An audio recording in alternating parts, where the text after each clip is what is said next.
팀 안에 율러브라고 하는 팀을 새로 만들어 가지고 또 우리 친구들이 이렇게 자발적으로 선생님이 하라고 그랬어? 아니면 스스로 한 거예요? 이야, 성령님이 우리 친구들의 마음에 감동을 주어서 같이 찬양할 수 있는 팀을 또 새로 만들어 주셔서 너무 감사해요. 다음에는 앵콜송 꼭 준비해요. 여러분 다시 한번 큰 박수 한번 해주세요.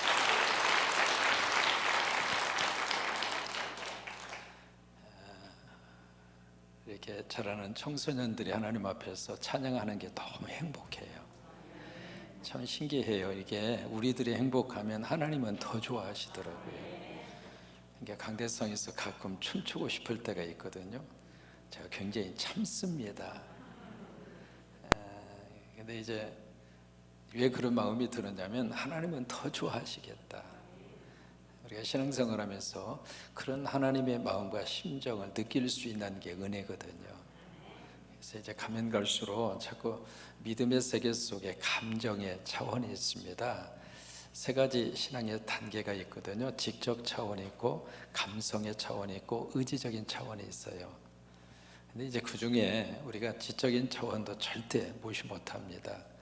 그래서 공부를 계속 우리가 해야 돼요. 왜냐하면 모르면 다 넘어가요.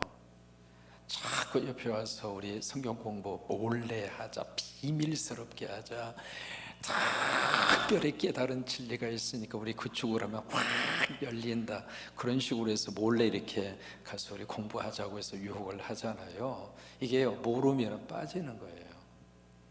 그래서 이렇게 체계적으로 말씀의 공부를, 특히 강의 스타일의 설교를 할 때는 한번 끝까지 갈라디아서를 한번 처음부터 끝까지 한번 들으셔요. 들으시면 갈라디아 성경이 이런 말씀을 가지고 우리에게 말씀해 주시는구나.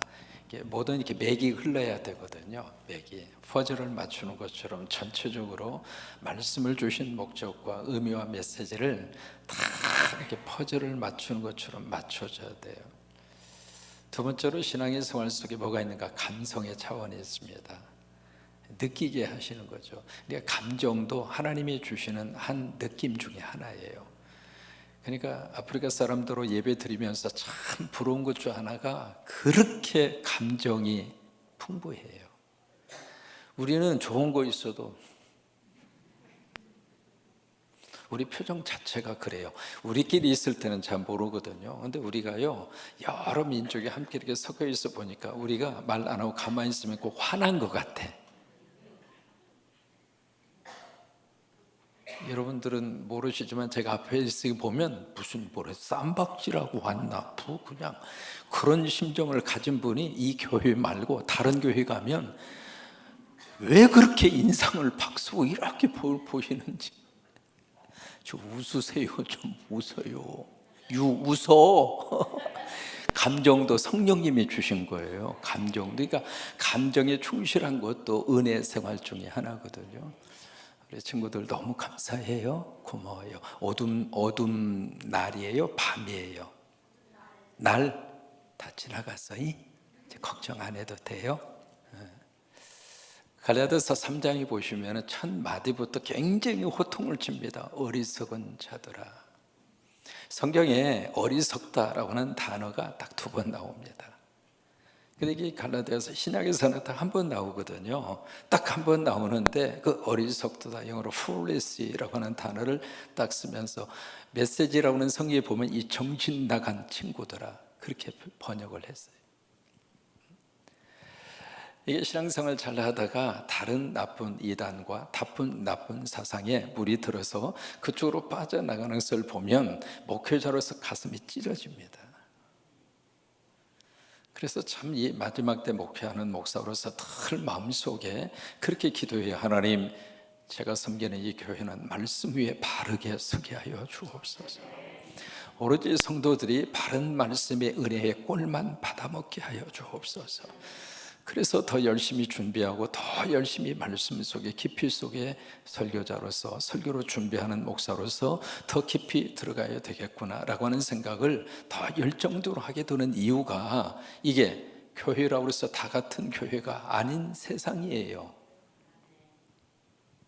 십자가는 걸려 있잖아요. 교회라고 하는 이름은 붙어 있잖아요. 그래서 믿음 생활로 가서 보니까 이상한 방향으로 나를 끌고 가는 교회들이 여러분 있을까요? 없을까요?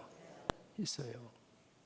목사라고 하는 이름으로 넷플릭스에 나는 신이다. 세상이 목사라고 하는 이름으로 어떻게 그런 짓을 할 수 있어요? 근데 목사라고 하는 이름으로 뻗듯이 그런 짓을 하는 목사가 있어요? 없어요? 있다 이 말이에요. 그래서 이게 마지막 순간에 신앙생활하는 분들은 참 여러 가지 면에 있어서 피곤한 게 많아. 옛날로 어린 시절에 믿음 생활할 때는요, 교회 하면 다 교회였어요. 목사님 하면 모두가 다 말 그대로, 왜냐하면 시골교회 같은 경우에는 1년에 딱 한 번 목사님 왔어요. 전도사님이 다 사역을 하시고 세례 베풀 때 그때 성찬 딱 한 번 먹었어요. 그래서 목사님 오시는 날은 잔치하는 날이에요. 잔치하는 날. 이제 그런 시절에는 참 여러 가지 사는 것은 힘들었어도 신앙생활에 있어서 영적 어떤 이상한 그런 나쁜 교리나 이단들의 유혹과 어떤 시험들이 그렇게 그 당시에도 물론 있었습니다만은 지금처럼 그렇게 많지는 않았어요. 그러니까 바울의 입장으로서는 믿음 생활 잘하고 있는 이 사람들이 나쁜 잘못된 거짓 교사들, 거짓 이 교리들 그런 것들이 위해서 자꾸 그런 쪽으로 빠져가는 것을 보면서 가슴 아프니까 이 정신 나간 친구들아, 이 어리석은 친구들아, 조금 심한 말을 해볼까, 이 바보 멍충아. 그래서 1절 말씀에 봐라 너희 눈앞에 십자가에 예수 그리스도가 못 박히신 것을 너희들이 눈으로 목격하고 있거늘. 그들이 직접 목격한 건 아닙니다. 그런데 믿음을 가지면 십자가의 사건이 내 사건으로 와닿는 거예요. 그때 십자가의 은혜가 나에게 부어지는 거거든요. 그러니까 골고다 언덕의 십자가가 오늘 내 사건으로 와닿는 것이 성령의 역사입니다. 성령님이 역사하시면 과거적인 사건이 아니라 오늘 나의 사건으로 현재화 시켜주는 거예요. 그래서 성경에서 하셨으면 지금 오늘 나에게도 일어날 수 있다고 하는 거예요. 그런 식으로 눈앞에 예수님이 십자가 못 박히신 것을 눈으로 보면서 그 십자가의 사건을 누가 하셨는가? 우리가 했습니까? 하나님이 다 하신 거잖아요. 구원에 대한 모든 일은 하나님이 완성 다 하셨어요. 그러니까 완성해 놓은 그 하나님이 하신 그 일을 우리는 마음으로 믿고 입으로 시인하시면 돼요. 그게 믿음이에요. 그게 믿어지고 또 하나 입으로 내 사건으로 고백하는 거예요. 그러면 구원을 받아요. 근데 여기에 자꾸 이상한 사람들이 그 가지고는 부족하다, 거기다가 나름대로 율법을 지켜야 된다, 그렇게 주장하는 사람은 누구냐면 유대 율법주의자들이라고 하는 그 사람들이에요. 예를 들면 어떤 분이 불교에 심취해 계시다가 그래서 이제 교회로 왔어요. 교회로 왔는데 그분에게 만약에 이렇게 그분에게 제시한다면 이게 맞는 말인가 한번 판단을 해보세요. 당신이 예수 믿어도 목탁 두들겨야 되고 참선해야 되고 108번뇌 그거 해야 되고 반야다 심경 계속 하루에 108번씩 외워야 되고, 여러분 그렇게 해야 구원받는다고 만약에 누군가가 이야기를 한다면 그게 맞아요, 틀려요? 있을 수가 없잖아요. 우리 한국 사람이 아프리카에 가서 선교를 해요. 막 선교하면서 예수 믿고 하나님의 자녀가 되고 죄 용서받고 천국의 시민으로 우리가 삽시다. 예수 믿으면 하나님이 복을 주십니다. 그래서 막 전도를 해요. 그래서 이제 그분이 교회에 나왔습니다. 나왔는데 그 사람한테 뭐라고 조건을 딱 거느냐면 예수 믿기는 믿는데 한국식으로 예수를 믿어야 한다고. 그러니까 어떻게 하는 게 한국식이냐. 한국에서는 주여 주여 삼창 해야 되고 주여 삼창 안 하면 구원 못 받는다고. 반드시 예수를 믿어도 주여 삼창을 해야 천국 가고 구원 받는다고. 그렇게 만약에 선교하고 전도한다면 그 맞아요, 틀려요? 있을 수 없잖아요. 그런 일들이 갈라디아 지방에 일어나고 있다 이 말이에요. 근데 사람들이 그쪽으로 솔깃해서 그런가 봐. 주여 삼창 안 하면 천국 못 간대. 그러니까 예수를 믿으면서도 자다가도 주여 삼창, 밥 먹다가도 주여 삼창, 밥이 튀어져 나가가지고 그냥 그런 모습들이 갈라디아 지방에 있는 교회들 속에 지금 일어나고 있습니다. 근데 그 모습을 보면서 사도 바울이 이 어리석은 자들아, 그러면서 그들에게 말합니다. 너희가 성령 받을 때 너희들이 무슨 행위를 통해서 성령을 받았느냐? 여러분, 하나님의 성령이 내 안에 임해 오셨을 때 내가 뭘 해서 그 보상으로 성령님이 나에게 오신 건 아니잖아요. 어느 날 내 안에 성령님이 오셔서 예수를 나의 구주로 고백하도록 나에게 믿음을 심어주셨고, 그 믿음이 있어서 예배 시간을 기억하고 예배 드리게 됐고, 그 믿음이 있어서 말씀이 나에게 쏙쏙 들어오는, 그러면서 그 말씀을 들으면서 그렇지, 그 말씀이구나, 그 말씀의 은혜구나, 그 말씀이 내 인생의 복이구나, 그래 그 말씀 붙잡으면 내 인생이 펴질 거야. 그 믿음이 내 안에 새롭게 생기면서 말씀을 들으면서 위로가 되고, 말씀을 들으면서 아픔이 사라지고, 말씀을 들으면서 희망이 생기고, 말씀을 들으면서 하나님의 거룩한 복을 받고, 그 모든 역사를 누가 끌고 가시는가? 내 노력과 내 수고가 아니라 내 안에 계시는 성령께서. 그런데 어떻게 그대들은 성령으로 시작했다가 육체로 끝내려고 하느냐? 이 어리석은 자들아, 이 정신 나간 친구들아. 여러분, 끝까지 하나님께서 인정하시는 바른 교리와 바른 신학의 바탕 위에 있는 교회인가를 점검하시고, 강대상의 목사가 바른 말씀의 근거를 가지고 설교하는가를 꼭 점검하시고,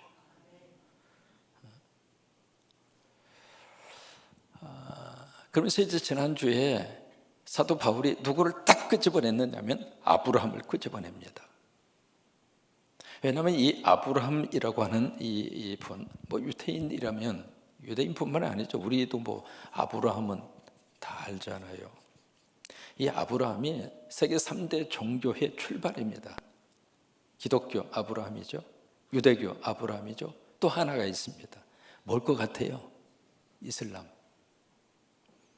3대 종교의 출발점이 아브라함이에요. 아브라함에서 다 만납니다. 이게 다 만나는데 그 다음부터 이제 조금씩 이렇게 달라지는 거예요. 그러니까 아브라함은 지금 그들이 유대 율법주의자들이 가장 중요하게 생각하는 인물이 모세예요. 모세. 왜? 율법은 모세를 통해서 주었으니까. 근데 그 모세를 근거로 해서 이 율법 문제를 들고 나왔는데, 이 율법이 생기기 전에 먼저 누가 앞서 있었는가? 아브라함이 먼저다고. 먼저인데 오늘 16절에 보시면은 이 시간차가 얼마냐면 400 몇 년이에요? 430년이다 이 말이에요.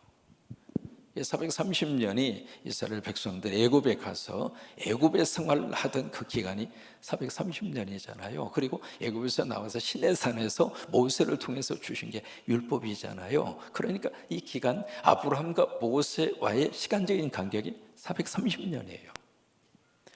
그 율법을 주시기 전에 이 아브라함의 이 세계에서는 뭐가 부각되느냐면, 여기에 아브라함에게 있어서는 바로 믿음이에요. 믿음. 창세기 25장 6절 말씀, 바로 그거예요. 하나님이 아브라함을 딱 데리고 와서 하늘을 딱 보라 그런 거예요. 그러면서 하시는 말씀이, 앞으로 네 자손이 하늘의 별처럼 될 것이다. 앞으로 너는 별 볼 일이 있을 것이다. 여러분, 예수 믿으면 별 볼 일 많아요. 별 볼 일이 많을 것이다. 하늘의 별처럼 내 자손이 많아지게 될 것이다. 그러고 나서 땅을 탁 저주셔, 앞으로 네 자손의 이 땅을 내가 너에게 유업으로 주리라. 뭘 주느냐면, 그게 이제 하나님이 아브라함에게 주신 언약입니다. 영어로 covenant라고 하는 말이에요. 언약 또는 다른 말하면 promise, 약속이라고 하는 뜻이죠. 이걸 주신 거예요. 근데 이 언약을 받은 아브라함이 그것을 어떻게 했느냐면 믿었어요. 믿으니까 그 아브라함이 그 믿는 것을 보시고 하나님이 뭐라고 말씀하시는가? 의로 크레딧을 줍니다. 여러분, 크레딧이라고 하는 말 쓰잖아요. 크레딧이 좋다, 크레딧을 얻는다. 우리 친구들 크레딧 알지? C-R-E-D-I-T, 크레딧. 그러니까 아브라함에게 하나님이 그 크레딧을 준 거예요. 너는 의인이다.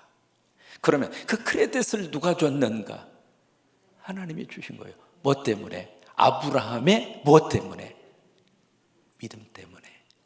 그러면 아브라함이 하늘의 별처럼 바닷가의 모래알처럼 그것을 이루어 가는데 아브라함이 자기의 수고와 노력과 땀이 들어갔어요? 안 들어갔어요? 하나도 안 들어요. 누가 하시겠다는 거예요? 하나님이 하시겠다는 거예요. 다만 아브라함은 그 하나님이 주신 그 약속을 어떻게 했어요? 여러분, 신앙생활에서 믿음이 이렇게 중요한 겁니다. 믿음은요, 내가 할 수 있으니까 내가 해보겠습니다 라고 말하는 것이 믿음이 아니에요. 믿음의 영역은 우리 영역이 아닙니다. 하나님의 영역입니다. 하나님이 하시는 그 일을 나는 인정하고 믿는 거예요. 그게 믿음이라 이 말이에요. 그러니까 아브라함이 지금 자식이 하나도 없잖아요.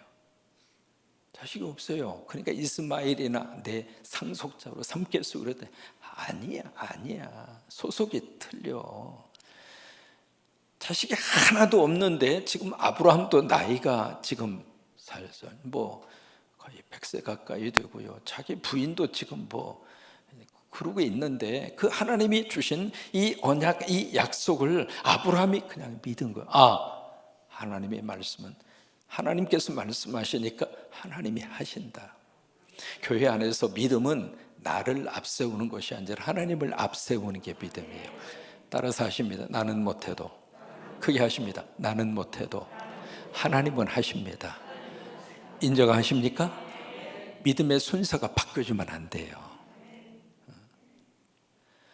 그러니까 하나님을 앞장서고 아브라함의 믿음이 그 믿음이에요. 근데 그 믿음을 딱 보시면서 하나님이 아브라함에게 크레딧을 준 거예요. 그래? 너 의롭다. 그래서 이 약속은 누가 줬는가? 이제 하나님이 주셨어요. 무엇 때문에? 믿음 때문에. 그러면 이 속에 율법이라고 하는 이 율법은요, 바로 뭐냐면 그 가장 중요한 율법의 근거는 행위입니다. 법은 지켜야 되잖아요. 안 지키면 범법자가 되는 거잖아요. 그러니까 율법이라는 말을 딱 했을 때는 법은 지키지 않으면 법의 구속을 받아요. 빨간불인데 서야 되는데 빨간불은 조심해서 빨리 가는 게 빨간불이래. 그리고 쭉 하고 지나가면 법의 구속을 받아야 안 받아요? 안 받는 게 이상하지. 그렇잖아요. 그래서 국가에 세금을 더 내셔야 돼. 억지로 내셔야 돼. 안 내면 벌칙금이 자꾸 쌓여가. 그러니까 여러분, 국가에 세금 많이 내고 싶으면 법을 자꾸 어기면 돼요. 어기면 국가에 돈을 많이 낼 수 있는 기회가 주어집니다. 법이라고 하는 것은 지킨다고 해서 보상이 옵니까? 내가 파란불에 잘 가고 빨간불에 딱 선다고 그 다음 달, 한 달 동안 그렇게 지켰으니까 500만 원 국가로부터 은행으로 다 입금이 됩니까? 율법이라는 게 그런 거예요. 그러면서 오늘 15절 말씀에 한 가지 예를 듭니다. 내가 사람의 예대로 말을 하겠다, 그예요. 무슨 얘기냐면 여기 사람과의 언약, 약속이죠.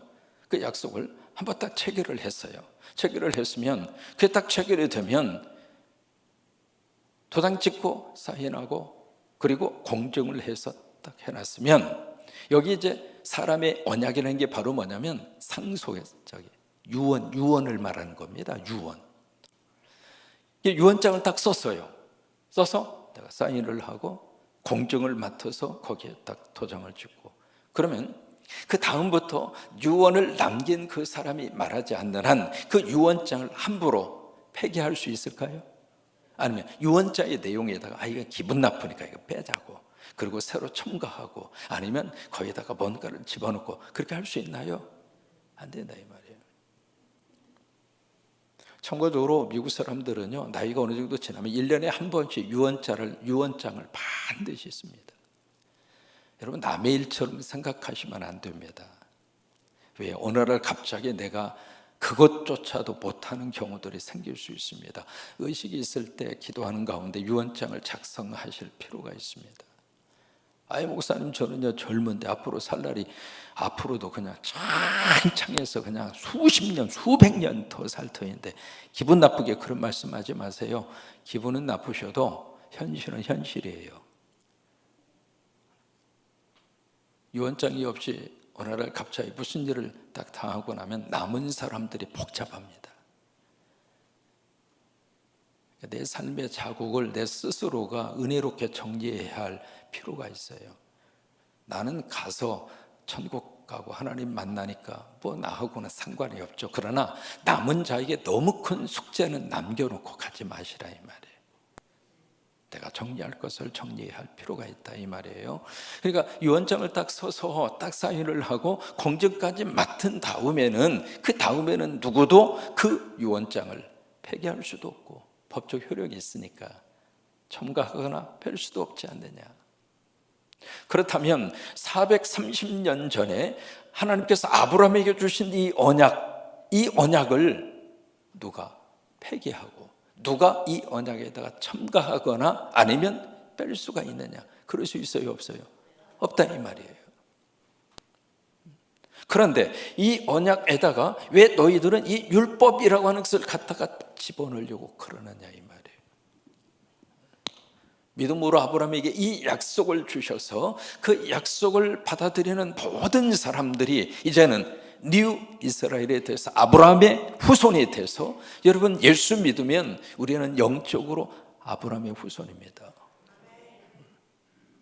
그래서 믿음의 역사가 쭉 이어지게 하는 것이 하나님의 뜻인데 거기다가 이걸 해야 되고 저거 해야 되고, 왜? 430년 뒤에 들어온 이 율법을 거기다 갖다 집어넣어서 하나님이 이미 약속의 언약으로 이미 도장 꽝꽝 찍어 놓으셨는데 그 언약에다가 그 유언장에다가 뭘 갖다 집어넣으려고 그러느냐 이 말이에요. 이해가 되셨으면 좋겠습니다. 이제 그 내용을 여기서 말씀을 하시는 거예요. 그러면서 여기 중요한 말씀을 여기서 합니다. 이 언약과 약속을 누구에게 줬느냐 말이에요. 그게 16절입니다. 여러분 그 부분을 자세히 읽으셔야 돼요. 이 언약, 하나님이 이 아브라함에게 주신 이 언약은 누구에게 줬는가? 1차적으로는 아브라함에게 줬어요. 그런데 두 번째로 이 언약을 누구에게 줬는가? 그 누구냐면 자손. 여기 이제 이것을 영어로는 뭐라고 되어 있냐면 seed라고 되어 있어요. seed, C라고 하네. C. 이걸 누가 줬는가? 그 자손에게 줬다 이 말이에요. 근데 이게요 복수가 아니라 단수입니다. 그러면서 그 자손이 누구냐? 그리스도다. 해석까지 해주잖아요. 여러분 창세기 12장 2절 말씀을 그렇게 해석하셔야 돼요. 창세기 12장 2절 말씀 한번 가보세요. 창세기 12장 2절의 말씀, 그 부분을 지금까지 어떻게 읽으셨는지 모르겠지만 갈라디아서 3장 16절의 말씀을 가지고 창세기 12장 2절의 말씀을 다시 보셔야 돼요. 아브라함을 부르신 다음에 하나님이 아브라함에게 주신 창세기 12장 2절 말씀, 거기 너라고 하는 부분이 있습니다. 그 너가 누군가? 그 자손입니다. 그 자손이 누구라고 그랬죠? 그리스도라 이 말이에요. 그러니까 12장 2절 말씀에 내가는 하나님이잖아요. 하나님께서 내게 보여줄 땅으로 가라. 그러면서 2절 말씀에 내가 너로, 그 너가 누구라고요? 그리스도라 이 말이에요. 그리스도로 하여금 큰 민족을 이루고 그리스도에게 복을 주어 그리스도의 이름을 참되게 하리니 그리스도는 복이 될지라. 그래서 예수 그리스도가 복이라고 하는 거예요. 그것을 창세기 12장 2절에서 이미 선포하신 거예요. 그러니까 이것이 바로 하나님께서 우리에게 믿음을 통해 설하가시는 이 놀라운 하나님의 진리의 말씀인데, 그 믿음을 가지고 신앙생활을 하다가 유대 율법자들의 잘못된 교리와 거짓 교사들의 그 이론에 의해서 왜 너희들이 흔들리느냐? 그것을 여러분, 성경은요 굉장히 논리적입니다. 왜요? 사람은요 논리적으로 우리 뇌의 구조를 하나님 만들어 주셨어요. 그래서 논리적으로 그것을 깨달을 수 있도록 성경 자체가 논리적으로 가는 거예요. 특히 이제 사도행전 끝나면 로마서로 들어가야 되는데요, 로마서가 마지막 강단, 주일 강단에 제가 쏟아 부어야 할 메시지 내용입니다. 근데 로마서가요 굉장히 논리적입니다.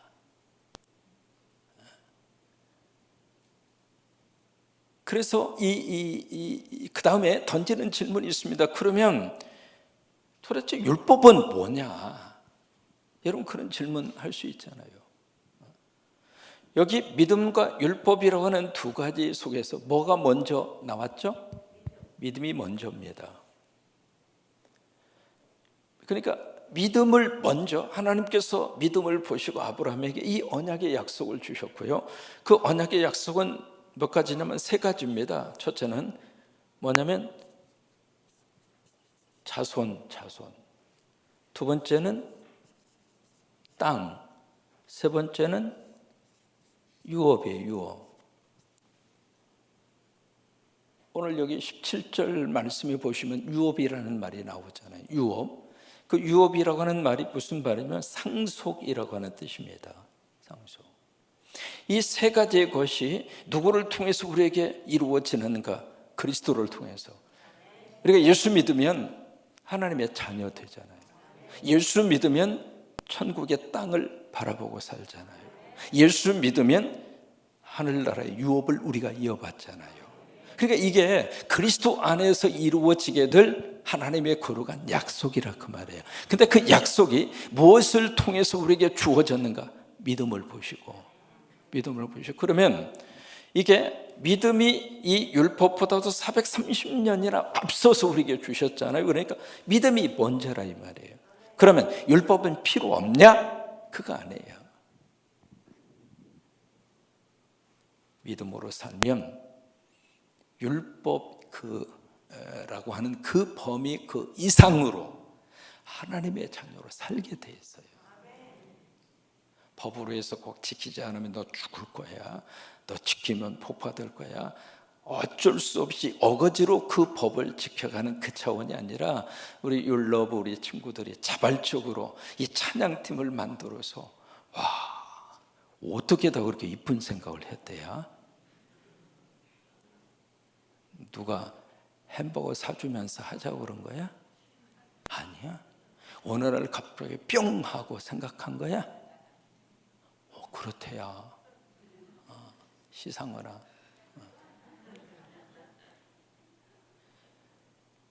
하지 말라고 다 하더라 이 말이에요. 왜? 찬양이 너무 좋고 찬양하는 시간이 너무 행복하고. 지난주부터 우리 정잘해 우리 CCM 싱어 우리 슬지 친구분이 복음성가 CCM 싱어예요. 결혼식 할 때 와서 축하했던 친구, 이름이 정잘해라고 하는 친구인데 지난주 토요일부터 와서 그 선생님 투어를 좀 받았어? 토요일날? 이제 그 CCM 싱어가 우리 교회 중부동부 로고팀에 와서 가르쳐 주시는 거예요. 지난주부터 내 방에서 가만히 들으니까 소리가 굉장히 좋아졌어. 전에는 막 소리를 지르고 막 제 방에 있으면 별소리가 다 들립니다. 오후 시간에는요, 막 기둥뿌리가 막 무너지는 것 같아. 도대체 이거 뭘 하냐 지금 싶어서 일부러 올라와 봤잖아요. 올라와 봤더니 지금 부활절 칸타타 준비한다고 여기서 막 얼마나 이걸 두들겨 패는, 여기 패면 내 머리통이 막 지금 막 밟히는 겁니다. 이 밑에가 바로 내 방이에요. 그래서 야, 저것 때문에 저렇게 시끄러웠구나 그 생각이 들었는데, 믿음이 들어가면 그런 자원함이 생기더라 이 말이에요. 그냥 하고 싶은 거예요. 아니, 안 하면 못 견디는 거예요. 율법이 아니라. 근데 이게 거꾸로 되면 이게 이렇게 돼야 되는데 이렇게 해서 거꾸로 되면 율법을 앞세우면은요, 이걸 안 하면 이 세계로 못 들어간다는 거예요. 새벽기도 총진군 안 지키면 구원 못 받는다. 그런 게 어디가 있습니까? 새벽기도 총진군에서 여러분 자유함을 얻으세요. 내일 새벽 안 나와도 내가 절대로 뭐라고 안 합니다. 뭐라고 그래요 내가. 그 주무시는 동안에 꿈을 꾸세요. 복 받는 꿈을 꾸시라고요. 그리고 주무시려면 그냥 편히 주무셔. 목사만 나와서 지키면 되지 뭐 그냥 거기에 부담 갖고. 절대로 그렇게 하지 마세요. 이게요, 율법이 앞세우면 안 됩니다. 이게 갈라디아 교인들에게 주고 있는 지금 사도 바울을 통한 하나님의 메시지입니다. 그는 질문하는 거예요. 그럼 율법은 뭐냐? 그것은 다음 주에 하겠습니다. 근데 이거 들으면은요, 굉장히 재밌습니다. 그래서 이게 풀어져야 돼요. 그래야 예수 믿고 우리가 자유함을 얻습니다. 그렇지 않으면 늘 이렇게 매이는 거예요. 11조 조금 띄어 먹으면 하나님 몽둥이 들 때가 두들겨 팰 것 같고, 주일 성수 한번 빠져 먹었는데 그게 그냥 가슴에 양심에 여러분 자유함을 얻으세요. 그렇다고 주일날 안 나오지 말고 은혜 받으면 더 그게 은혜예요. 그게 믿음이에요.